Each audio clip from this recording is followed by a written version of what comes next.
আসসালামু আলাইকুম প্রিয় দর্শক, অন্য মঞ্চের আলাপচারিতায় আপনাদের সকলকে আমন্ত্রণ জানাই। আচ্ছা, একটা প্রশ্ন দিয়ে শুরু করি। আপনারা কি জানেন সেনাবাহিনী কি ব্যারাকে ফিরে গেছে?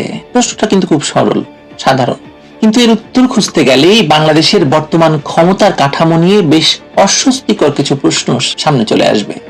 কারণ ফেব্রুয়ারিতে আমাদেরকে বলা হয়েছিল নির্বাচন হয়ে গেছে, কথিত নির্বাচিত সরকার এসেছে, এবার সেনাবাহিনী ব্যারাকে ফিরে যাবে। সেনাপ্রধান নিজেই বলেছিলেন নতুন সরকার দায়িত্ব গ্রহণের পর সেনাবাহিনী স্বাভাবিক নিয়মে ব্যারাকে ফিরে যাবে। তারপর সরকার বলল ধীরে ধীরে প্রত্যাহার করা হবে। তারপর আরো স্পষ্ট করে বলা হলো 6 জুন থেকে প্রত্যাহার শুরু হবে। জুনের মধ্যেই মাঠে থাকা সেনা সদস্যরা ব্যারাকে ফিরে যাবে। এখন আগস্ট মাস শেষ হতে চলেছে। প্রশ্ন হলো, সেনাবাহিনী গেল কোথায়? ব্যারাকে, নাকি এখনো বাংলাদেশের বেসামরিক রাষ্ট্র ক্ষমতার অংশ হয়ে মাঠে আছে? একটু খোঁজ নেবেন। সেনাবাহিনী আসলে কোথায়, এই প্রশ্নের সঙ্গে আরেকটি বিষয় আমাদের জুড়ে দিতে হবে, খুব জরুরি বিষয়। সেটা হচ্ছে অপারেশন ডেভিল হান্টের কথা মনে আছে? যারা প্রথম দিনই হাজার হাজার আওয়ামী লীগ নেতাকর্মীকে ধরে ফেলেছিল ফ্যাসিবাদের দোসর হিসাবে, তার ফেজ 2 শুরু করা হয়েছিল ঘোষণা দিয়ে। সেই ফেজ 2 কি ঘোষণা দিয়ে বন্ধ করা হয়েছে? উত্তর হচ্ছে অত্যন্ত প্রকাশ্যে সরকার এমন কোনো ঘোষণা দেয়নি যে এই অপারেশন ডেভিল হান্ট ফেজ 2 আনুষ্ঠানিকভাবে সমাপ্ত হয়েছে।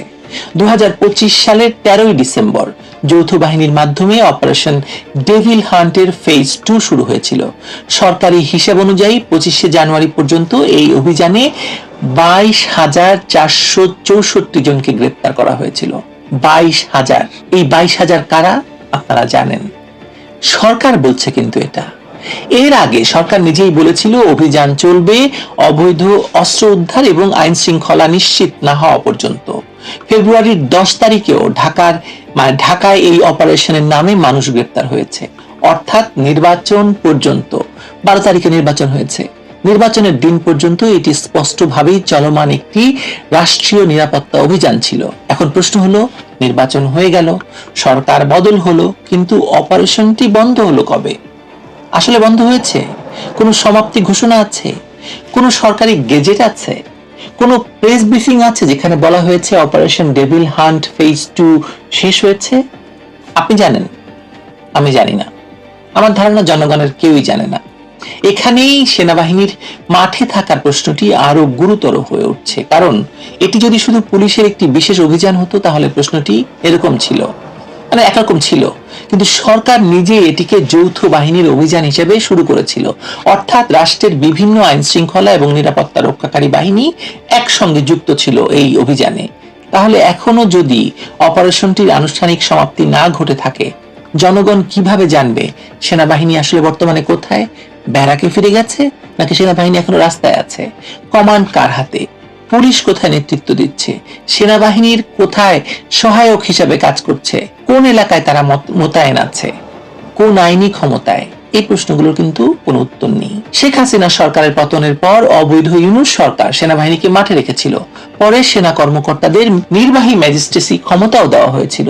তখন বলা হয়েছিল পুলিশ ভেঙে পড়েছে, আইন শৃঙ্খলা পরিস্থিতি বিপর্যস্ত, দেশে নির্বাচিত রাজনৈতিক সরকার নেই। ধরলাম সেই যুক্তি, কিন্তু ফেব্রুয়ারি 2026-এ একটি আমরার মামুরা নির্বাচনের পর তারেক রহমানের সরকার ক্ষমতায় এলো। তখন তো যুক্তিটা বদলে যাওয়ার কথা, বলার কথা যে সেনাবাহিনী কি এখনো ম্যাজিস্ট্রেসি পাওয়ার ভোগ করছে, নাকি সেনাবাহিনী ব্যারাকে ফিরে গেছে। 15 ফেব্রুয়ারি সেনাপ্রধান ওয়াকারুজ্জামান বলেছিলেন নতুন সরকার দায়িত্ব নেওয়ার পর সেনাবাহিনী ব্যারাকে ফিরবে।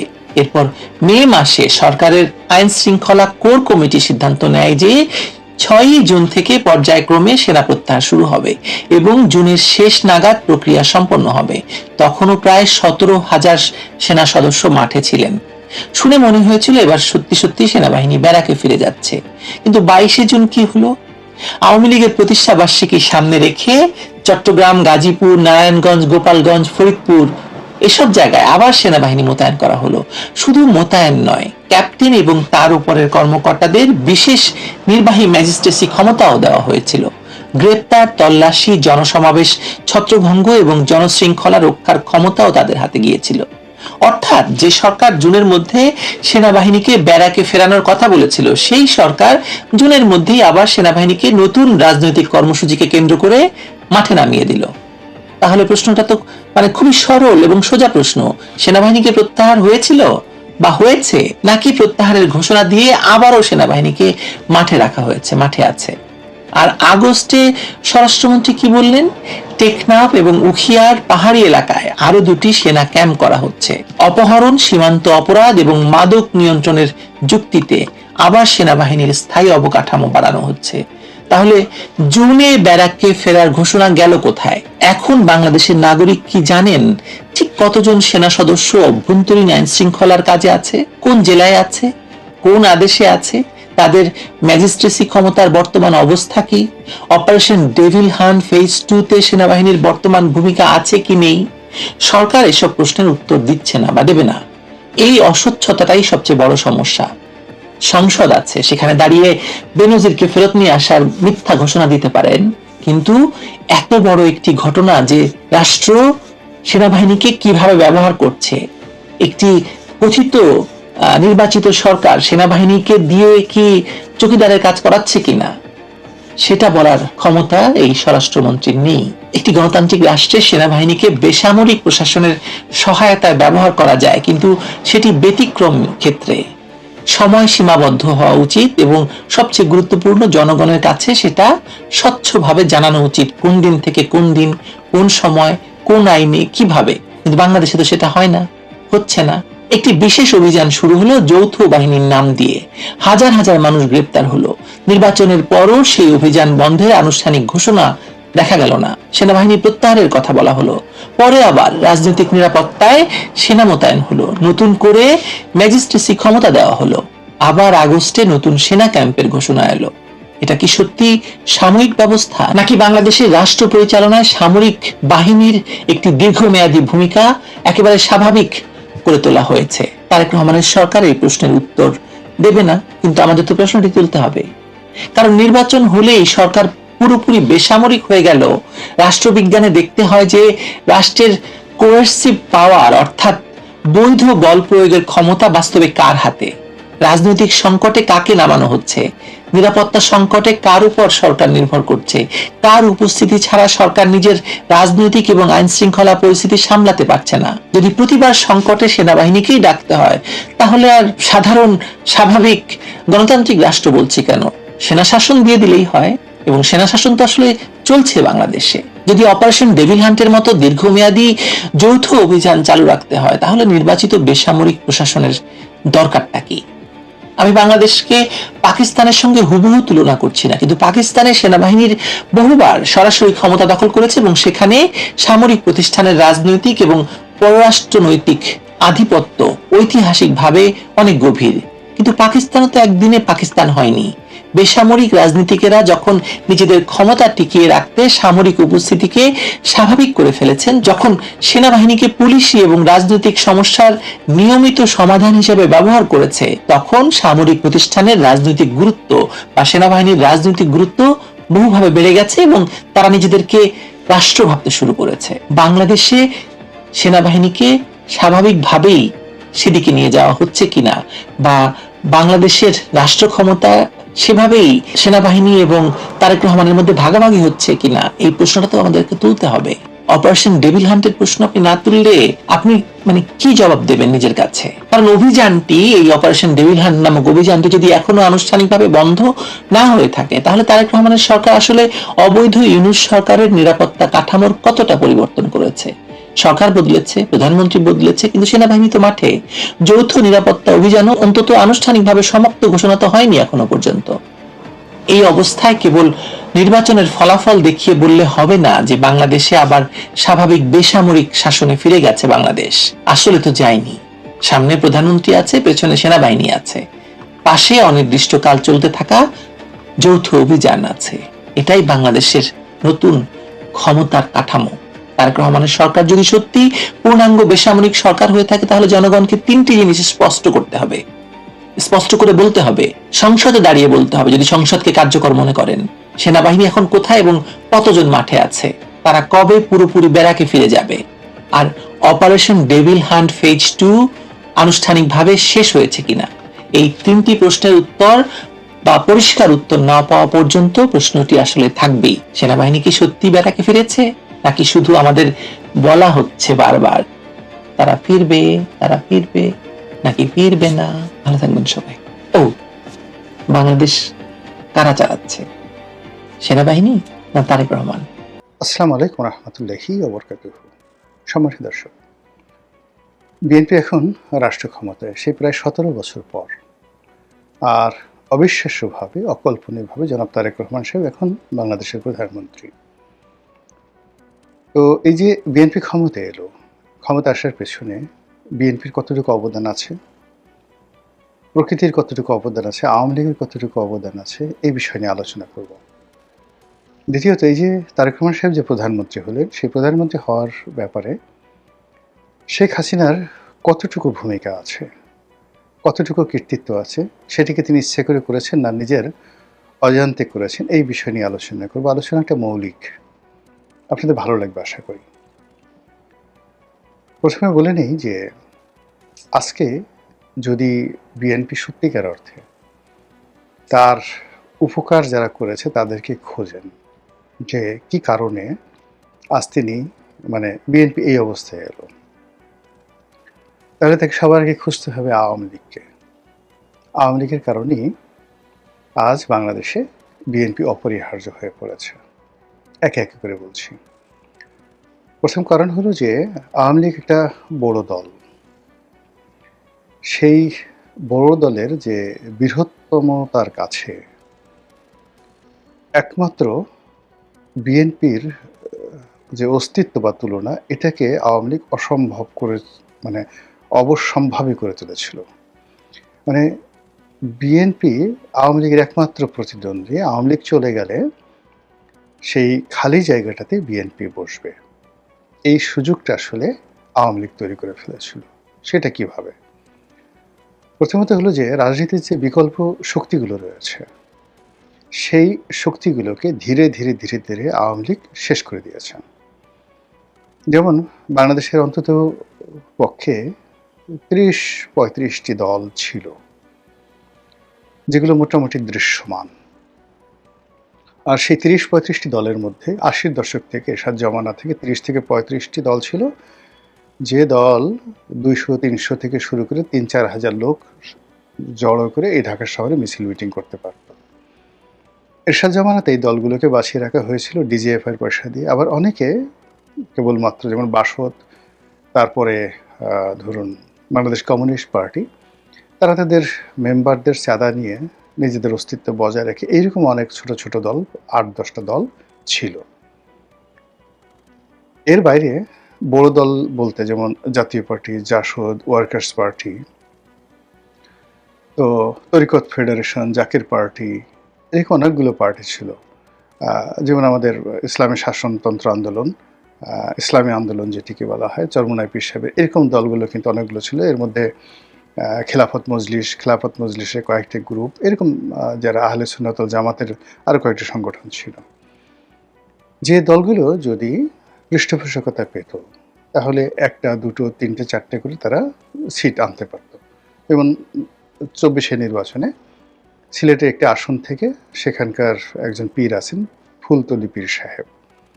তো সেই ফুলতলি পীর সাহেব তারা আওয়ামী মাইন্ডেড, কিন্তু তিনি সেই পীর সাহেব তার নিজ যোগ্যতা বলে সেখান থেকে পাশ করে আসছে। আবার ধরুন 88-র যে পীর সাহেব, তাদেরকে যদি সুযোগ দেওয়া হতো, তারাও কিন্তু এরকম 2-3টি সিটে নির্বিবাদে পাশ করে আসতে পারত এবং দলটাকে বাঁচিয়ে রাখতে পারত, যদি আওয়ামী লীগ সব কিছু খাওয়াতে, নিজেরা খেতে হবে এবং সবাইকে বঞ্চিত করতে হবে, এই নীতি অনুসরণ না করত। তারা যদি চাইতো যে বরিশালে 7-8টি সিটে জামাতের কন্টেম্পোরারি ইসলামী শাসনতন্ত্র আন্দোলন যেটি রয়েছে, তো সেই চরমোনাই পীর সাহেব তারা পাশ করে আসবে, তাদের কিন্তু সেই সামর্থ্য ছিল, তারা পাশ করে আসতে পারতো বরিশাল বিভাগে। এইরকম রাজনীতির যে একটা ভ্যারিয়েশন, সেই ভ্যারিয়েশনে আওয়ামী লীগ যদি বলতে চান আমরা 200 আসন রাখবো, আর 100 আসনে ফ্রি অ্যান্ড ফেয়ার ভাবে যে আসে সেক্ষেত্রে হয়তো আওয়ামী লীগ 100-200 আসন টার্গেট করে এগোতো, সে 160 বা 70 পেত। বাকি আসনগুলোতে বিএনপি অন্যান্য যারা আছে সব দলগুলো আসতে, এর মধ্যে যদি তাদের যে সমমনোভাবাপন্ন, যেমন জাতীয় পার্টিকে যদি ফ্রি অ্যান্ড ফেয়ারভাবে ছেড়ে দেওয়া হতো বিএনপির সঙ্গে ফাইট করার জন্য, সেক্ষেত্রে উত্তরবঙ্গে তারা নিজেদের দক্ষতা বলেই 35টা সিটে পাশ করে আসতে পারত। জামাতকে যদি ছেড়ে দেওয়া হতো স্বাধীনভাবে, তাহলে জামাত কম করে হলেও 20 থেকে 25টি সিটে তারা পাশ করে আসতে পারত। তো জামাত যদি 25টা সিটে পাশ হয়, জাতীয় পার্টি 35টা সিটে পাশ হয়ে আসে। অন্যান্য যে ইসলামিক দলগুলো আছে তারা যদি এরকম 20-25টা সিটে পাশ করে আসে, তাহলে মূলত বিএনপি 50 থেকে 60টির বেশি আসনে পাশ করতে পারত না। এটা 14, 18, তারপর যাকে বলা হয় 24, এই নির্বাচনগুলোতে ধারাবাহিকভাবে কমতো অথবা বাড়তো। অর্থাৎ যদি 14 সালের নির্বাচন সুন্দরভাবে দেওয়া হতো, বিএনপি হয়তো 60, 70 বা 80টা সিট পেত। এরপরে যদি আওয়ামী লীগ ভালো কাজ করতো, তাহলে 18 নির্বাচনে বিরোধীদের আসন অক্ষুণ্ণ থাকতো, আওয়ামী লীগ হয়তো 2-4টা বেশি পেত। আওয়ামী লীগ খারাপ করলে বিরোধীদের আসন বাড়তো, আর আওয়ামী লীগ পরাজিত হতো। এবং পরাজিত হলেও আওয়ামী লীগ সেখানে দেখা যেত 14 সনে তারা পরাজিত হতো না, কিন্তু 18তে হয়তো দেখা গেল যে আওয়ামী লীগ 80, 90, 100টা সিট পেত। অথবা 14তে যদি আওয়ামী লীগ পরাজিত হতো, তাহলে 18 সনে আওয়ামী লীগ কিন্তু আবার বিপুল গৌরবে ফিরে আসতো। এবং 14তে যদি বিএনপি এবং অন্যান্য দল এককভাবে সবাই মিলে, বিএনপি এককভাবে হতে পারতো না, কম্বাইন্ডলি সকলে আন্দোলন করে তারা যদি জয়লাভ করতো, তারপরে আওয়ামী লীগ কম করে হলে 130 থেকে 40টি সিট পেত 2014 সালে, এমনকি সরকার গঠন করত। কিন্তু আওয়ামী লীগ সেই সুযোগটা দেয়নি। আওয়ামী লীগ সেই সুযোগটা না দিয়ে কেবল নিজেকে বড় করেছে আর ছোট ছোট সব দলগুলোকে খেয়ে ফেলেছে। ধীরে ধীরে খেতে খেতে খেতে খেতে আসলে দল বলতে বিএনপি এবং জামাত ছাড়া আসলে কোনো দল ছিল না। এর মধ্যে জামাত ছিল গুপ্ত, বিএনপি ছিল সুপ্ত। কিন্তু একটা একেবারে এখন যেভাবে আওয়ামী লীগ একটা সুপ্ত আগ্নেয়গিরি হিসেবে আছে, ঘুমন্ত আগ্নেয়গিরি হিসেবে আছে, যে কোনো সময় বিস্ফোরণ ঘটতে পারে, ঠিক এইভাবে বিএনপি কিন্তু পুরো আওয়ামী লীগের রেজিমে একটি সুপ্ত আগ্নেয়গিরি রূপে জনগণের ক্রোধ, জনগণের ভালোবাসা, জনগণের সাপোর্ট, এগুলোকে তারা ধারণ করেছে, সহানুভূতি ধারণ করেছে, আর আওয়ামী লীগের বিরুদ্ধে যে সকল পুঞ্জীভূত ক্ষোভ, এগুলোকে উস্কে দিয়েছে।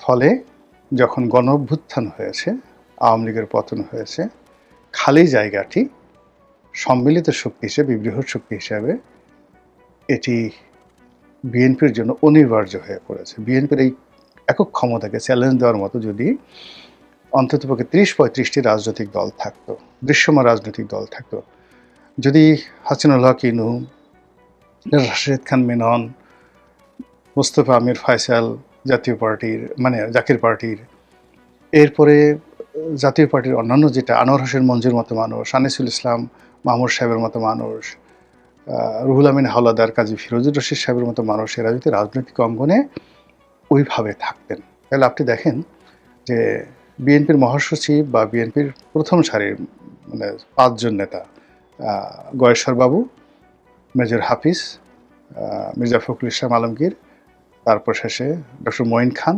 খন্দকার মোশাররফ, এই পর্যায়ের 5 জন লোকের সমপর্যায়ের লোক যদি 20 জন লোক বিরোধী দলে থাকতো, আওয়ামী লীগের মধ্যে যদি এরকম 10 জন লোক থাকতো, তাহলে আজকে এই যে এনসিপি, গণ অধিকার পরিষদ, এরপর জুনায়েদ সাকি, এদেরকে মানে পাত্তা দিয়ে, এদেরকে বুকে জড়িয়ে ধরে, এদের সমস্ত কথাবার্তা শুনে জনাব তারেক রহমান সাহেবকে যেভাবে রাজকার্য পরিচালনা করতে হচ্ছে এবং রাজনীতি যে দুর্ভিক্ষটা শুরু হয়েছে, এই দুর্ভিক্ষটা শুরু হতো না। তো সেদিক থেকে আজকের যে বিএনপির অভিষেক, বিএনপির যে উত্থান, বিএনপির ক্ষমতা আরোহণ, এটা আওয়ামী লীগের আগ্রাসন, আওয়ামী লীগের আগ্রাসী নীতি এবং আওয়ামী লীগের আমিই থাকবো বাকি কেউ থাকবে না, এই যে মনোভাব, এই মনোভাবের কারণেই আজকের বিএনপি এই জায়গাতে আসতে পেরেছে। তো সেই অর্থে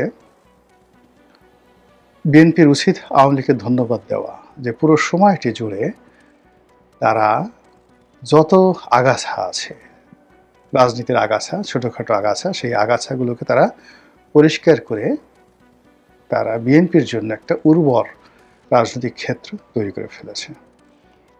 আগামীতেও যদি আবার বিএনপির পতন হয়, বিএনপি যদি সম্মিলিতভাবে রাজনীতির ময়দানে সবাইকে শক্তিশালী না করে, তাহলে আওয়ামী লীগ যে সুপ্ত অবস্থায় আছে, ঘুমন্ত অবস্থায় আছে কিংবা গুপ্ত অবস্থায় আছে, সেখান থেকে অল অন এস হার্ডেন সুনামির মতো এসে খালি জায়গা, রাজনীতির যে ভ্যাকুম, সেই ভ্যাকুমটা এসে দখল করবে, প্রচণ্ড শক্তি নিয়ে দখল করবে।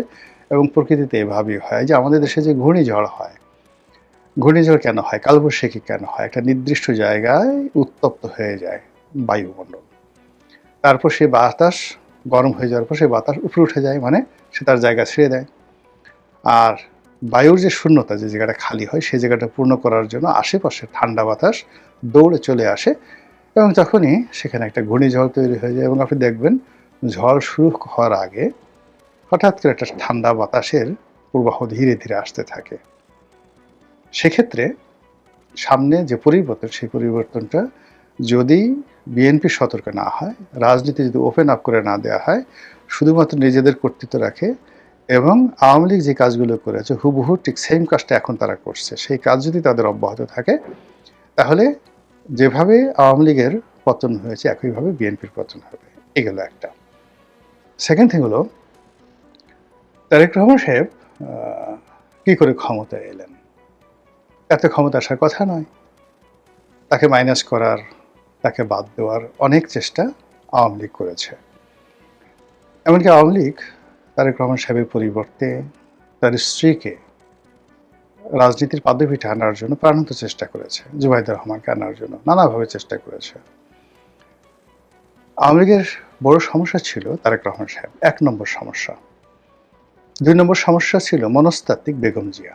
বেগম জিয়াকে শেখ হাসিনা ব্যক্তিগতভাবে প্রতিদ্বন্দ্বী মনে করতেন বিভিন্ন কারণে, তার ব্যক্তিত্ব, তার সৌন্দর্য এবং তাকে কেন্দ্র করে মানুষের যে ভালোবাসা, এটা আসলে শেখ হাসিনা কোনো অবস্থাতেই মানে বরদাস্ত করতে পারতেন না। তিনি মনে করতেন যে একটা ভদ্রমহিলা অনলি ইন্টারমিডিয়েট বা ম্যাট্রিক পাস, তারপরে সে যখন একজন প্রধানমন্ত্রীর মেয়ে অর্থাৎ শেখ হাসিনা, একজন মন্ত্রীর মেয়ে, তখন সে একজন সাধারণ মেজরের স্ত্রী, এই ধরনের কথাবার্তা নিজে নিজে স্মরণ করে নিজেকে তিনি একেবারে ক্ষমতা, সম্মান, মর্যাদার এমন একটা জায়গায় নিয়ে গিয়েছিলেন, সেখানে বেগম জিয়াকে একজন নেহায়েত সুন্দরী মহিলা হিসেবে তার মনে হতো। কখনো তাকে তিনি রাজনৈতিক নেত্রী হিসেবে কখনো স্বীকৃতি দেননি। কিন্তু এই যে তিনি যে বারবার বেগম জিয়াকে তাচ্ছিল্য করেছেন, এই তাচ্ছিল্যের কারণে বেগম জিয়ার সম্মান এবং মর্যাদা শুধু বাড়তে ছিল, ভীষণভাবে বাড়তে ছিল, যেটা উনি আন্দাজ করতে পারেননি। দ্বিতীয়ত হলো যে তারেক রহমান সাহেবকে তিনি দু চোখে দেখতে পারতেন না, টিল নাও, এখন পর্যন্ত। মানে কখনোই তাকে কেন্দ্র করে তার কোনো স্নেহের দৃষ্টি ছিল না। এবং তার একটা দিক ছিল যে সে যখন কোনো মানুষকে ভালো জানতেন, তখন তাকে এতটা ভালো জানতেন, একেবারে সে বাঁশ দিয়ে তাকে শেষ না করা পর্যন্ত তিনি তার উপর থেকে কোনো স্নেহের সেই যে আশীর্বাদের যে নজর তিনি সরাতেন না। যেমন দেখা গেল যে একটা ছোট্ট উদাহরণ দিই, তার একজন সেক্রেটারি ছিলেন চিফ সেক্রেটারি তোফাজ্জল, সম্ভবত নাম, প্রধানমন্ত্রীর মুখ্য সচিব তোফাজ্জল, বরিশাল বাড়ি। তো তোফাজ্জল সাহেব সেই মানে যখন জুলাই আন্দোলন হয়, তখন রাস্তায় তোফাজ্জল সাহেবের ছেলেরা, তার ছেলে এই বৈষম্য বিরোধী আন্দোলনের সঙ্গে সম্পৃক্ত এবং মিছিল করছে। এটা দেশে না দেশের বাইরে আই ডোন্ট নো। এখন শেখ হাসিনার কাছে এই ছবিটা পৌঁছানো হলো এবং সিনিয়র একজন নেতা এটা পৌঁছালেন।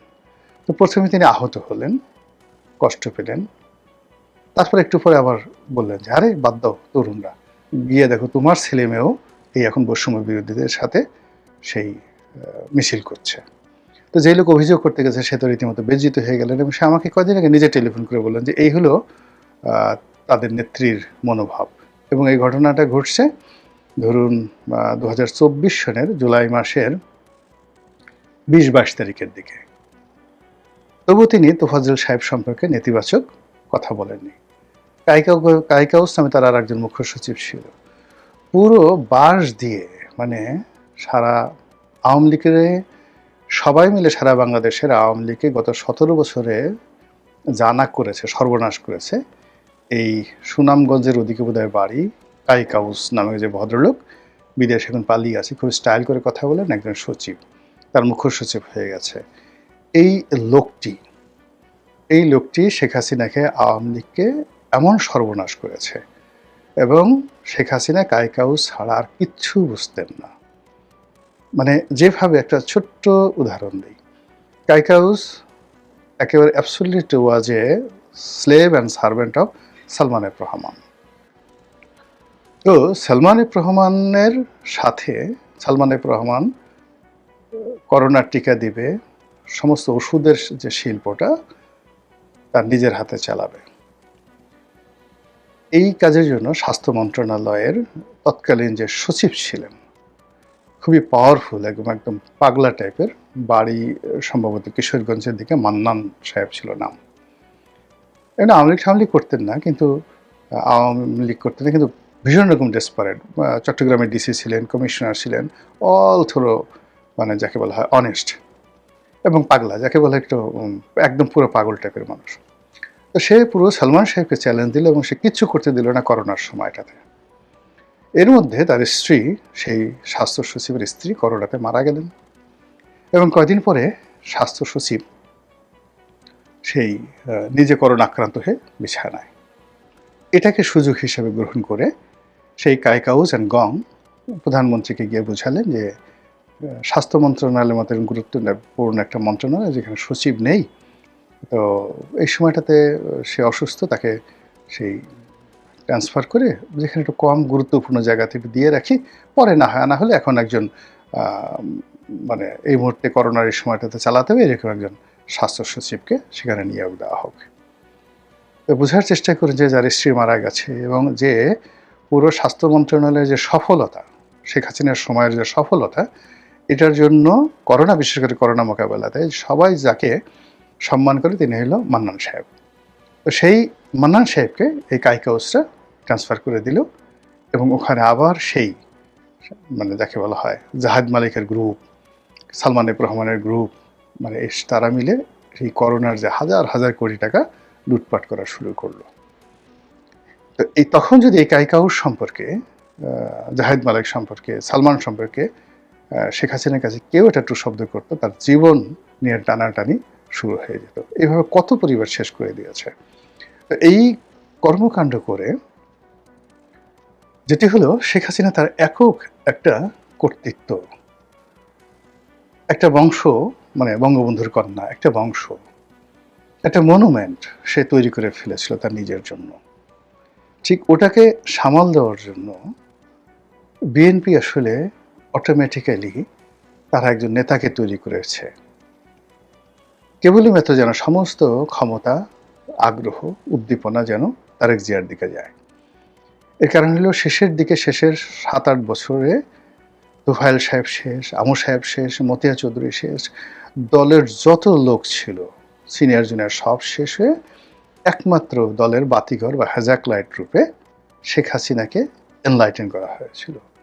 আর শেখ হাসিনার সেই লাইটের অনুকরণে বিএনপিও তার সমস্ত কিছু বাদ দিয়ে শুধু তারেক জিয়ার সেই পর্যায়ে নিয়েছিল। ফলে আজকের যে তারেক জিয়া, শেখ হাসিনা যদি স্বৈরাচারী না হতেন, শেখ হাসিনা যদি, আপনি এখন যে তাকে যে ফ্যাসিস্ট বলে গালাগালি করা হয়, কর্তৃত্বপরায়ণ গালাগালি করা হয়, সমস্ত ফাইল তাকে সিগনেচার করতে হবে, সব জিনিস তাকে জানতে হবে, সব জিনিস তাকে বুঝতে হবে, এমনকি একটা থানার ওসি কী করলো না করলো সেটাও সে খোঁজ খবর রাখে এবং সেভাবে সিদ্ধান্ত দেয়। এই ধরনের একটা অহমিকাবোধ তার মধ্যে চলে এলো। ফলে এই শক্তির কারণে কি হলো, বিএনপির মধ্যেও একটা ইউনিয়নের কমিটির সে তারেক জিয়াকে করতে হবে, ছাত্রদলের কমিটি তারেক জিয়াকে করতে হবে, এভরিথিং সব কিছু করে ঠেরে সেও তার দলের একটা অবিসংবাদিত নেতা হয়ে গেল। এখন সেই অবিসংবাদিত নেতা হয়ে, অপরিহার্য নেতা হয়ে যখনই আওয়ামী লীগ গেল, আওয়ামী লীগের জায়গায় বিএনপি চলে আসলো, আর শেখ হাসিনা চলে গেলেন, এবং শেখ হাসিনার ঠিক চেয়ারটিতে তারেক জিয়া বসে পড়লেন। এখন তিনি বসে এই গত 6 মাসে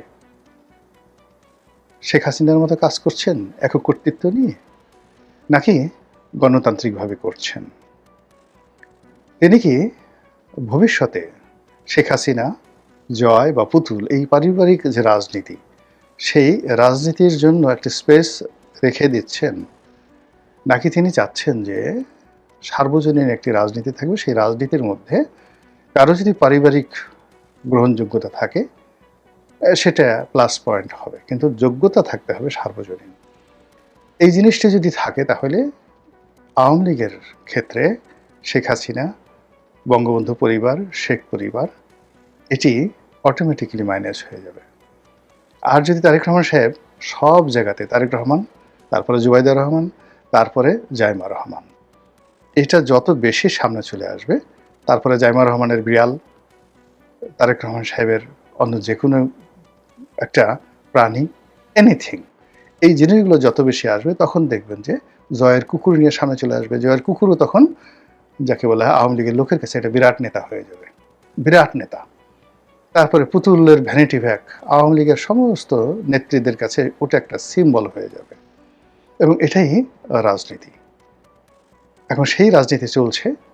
শেখ হাসিনা যে কাজগুলো করেছেন, তারেক রহমান সাহেব সেই কাজগুলো যদি করেন, তাহলে আমাদের যারা আছে আমরা মোটামুটি আন্নাকুম জানাকুম আওয়ামী লীগ বিএনপির এই ধারার বাইরে যেতে পারবো না। মহান আল্লাহ আমাদের সবাইকে হেদায়েত দান করুন এবং হেফাজত করুন। আসসালামু আলাইকুম ওয়া রাহমাতুল্লাহি।